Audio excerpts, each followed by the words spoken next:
காவிரி விவகாரத்தில் நீதிமன்றம் என்ன தீர்ப்பு வழங்குகிறதோ அதை பின்பற்றியே தமிழ்நாட்டிற்கு தண்ணீர் திறக்கப்படுவதாக கர்நாடக துணை முதலமைச்சர் டி.கே. சிவக்குமார் தெரிவித்திருக்கிறார். கோயம்புத்தூரில் நடைபெற்ற நிகழ்ச்சி ஒன்றிற்காக தமிழ்நாடு வந்திருந்த சிவக்குமார் தனது பயணத்தின் ஒரு பகுதியாக பழனி தண்டாயுதபாணி சுவாமி திருக்கோவிலுக்கு சென்று வழிபாடு நடத்தினார். கர்நாடக துணை முதலமைச்சருக்கு கோயில் நிர்வாகம் சார்பாக வரவேற்பு அளிக்கப்பட்டு பிரசாதம் வழங்கப்பட்டது.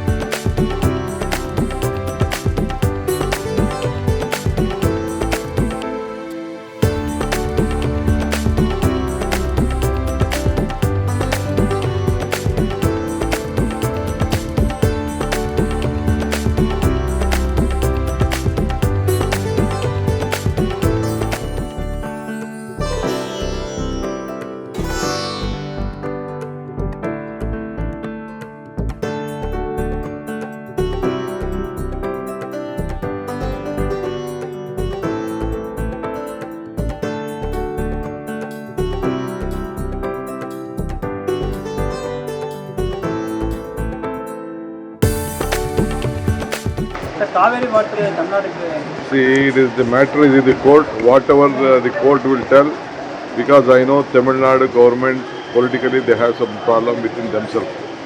So I don't want to embarrass them. Whatever the court decides, we will obey by the court order. 3 years ago, Karnataka state government bus Pavani coming. Nowadays, we will see that whatever the Karnataka government buses is required here, I will speak to my transport minister and make arrangements. Sir துணைத் தலைவர் தேர்தலில் சிபி ராதாகிருஷ்ணன் முன்னிலை வச்சிருக்காரு. குடியரசுத் தலைவர் CP Radhakrishnan vice president leading sir. I don't want to comment anything on it.